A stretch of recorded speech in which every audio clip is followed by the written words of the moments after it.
Hai semua, apa kabar? Cikgu harap semuanya masih lagi berada di dalam keadaan sehat dan gembira di samping keluarga. Jadi hari ini kita akan teruskan lagi mata pelajaran sejarah. Jom sama-sama kita belajar sejarah.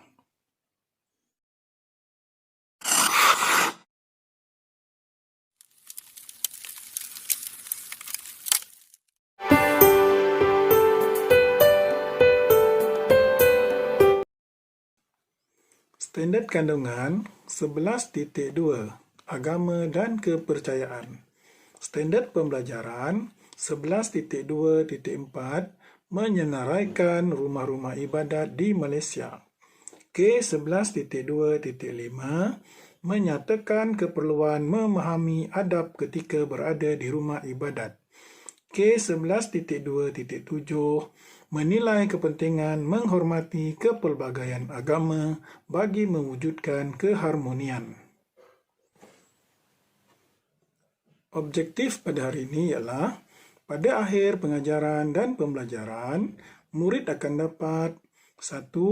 Menyatakan kepelbagaian agama dan kepercayaan masyarakat di Malaysia. 2. Menyenaraikan rumah-rumah ibadat yang terdapat di Malaysia.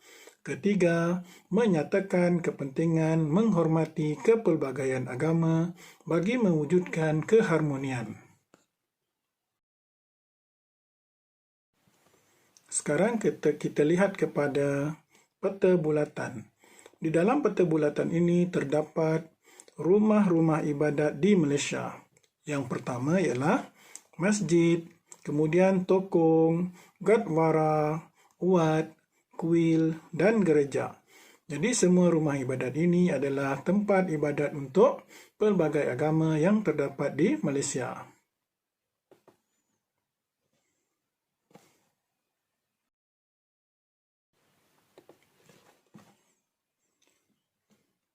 Adab di rumah ibadat. Setiap orang perlu mengetahui adab, pantang larang dan peranan rumah-rumah ibadat kaum lain bagi menunjukkan rasa persefahaman antara semua kaum di Malaysia. Selain itu, kita tidak boleh mengganggu individu atau kaum lain ketika mereka beribadat. Cara ini akan dapat menunjukkan sikap prihatin kita terhadap kaum yang lain di negara kita.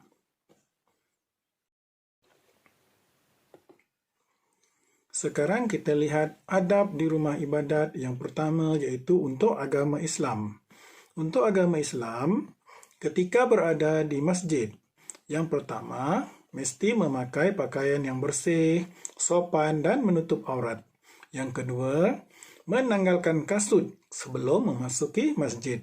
Dan yang ketiga, menghormati jemaah yang sedang bersolat. Ini ialah antara adab-adab yang terdapat di dalam masjid untuk orang-orang yang beragama Islam. Sekarang kita lihat untuk agama Kristian. Etika ketika berada di gereja. Yang pertama, mendengar ucapan paderi dengan senyap dan hormat. Itu etika yang pertama. Yang kedua, memberikan sumbangan ikhlas. Sumbangan yang diberikan ialah sumbangan yang ikhlas.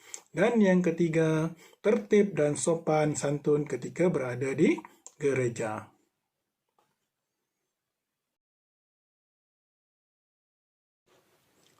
Seterusnya untuk agama Hindu. Etika semasa berada di kuil. Yang pertama ialah menanggalkan kasut sebelum masuk ke perkarangan kuil. Yang kedua, etikanya ialah membasuh kaki sebelum masuk ke dalam kuil. Dan yang ketiga, memberikan tumpuan semasa sami menjalankan upacara keagamaan. Ini ialah antara etika-etika penting ketika berada di kuil untuk agama Hindu. Seterusnya ialah untuk agama Buddha. Etika semasa berada di wat.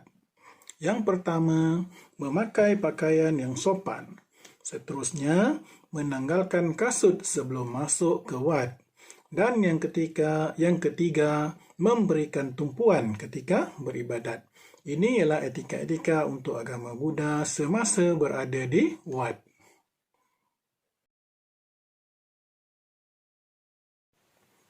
Seterusnya murid-murid, kita lihat pula untuk agama Sikh. Untuk agama Sikh, etika semasa berada di Gurdwara. Yang pertama, menanggalkan kasut sebelum masuk ke Gurdwara. Yang kedua, berpakaian sopan dan menutup kepala semasa berada di Gurdwara. Dan yang ketiga, melakukan penghormatan kepada buku suci Guru Granth Sahib apabila masuk dan sebelum keluar dari Gurdwara.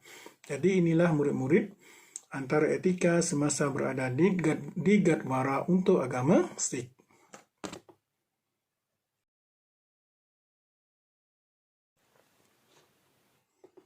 Seterusnya murid-murid, kita lihat kepada agama Tao. Untuk agama Tao, etika semasa berada di Tokong. Yang pertama ialah memakai pakaian yang sopan.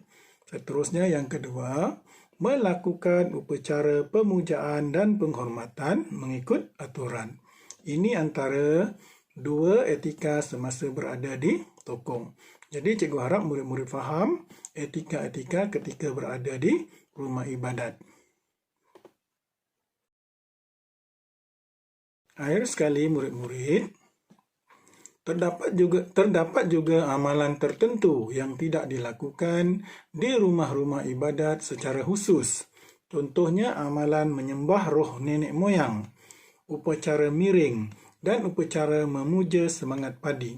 Sungguh pun begitu, kita perlu menghormati adab dan peraturan ketika upacara keagamaan dan kepercayaan itu dijalankan. Walaupun tidak dijalankan di rumah ibadat, dijalankan di kawasan rumah sendiri atau kawasan tertentu, kita mesti juga menghormati adab dan peraturan ketika upacara keagamaan dan kepercayaan itu dijalankan.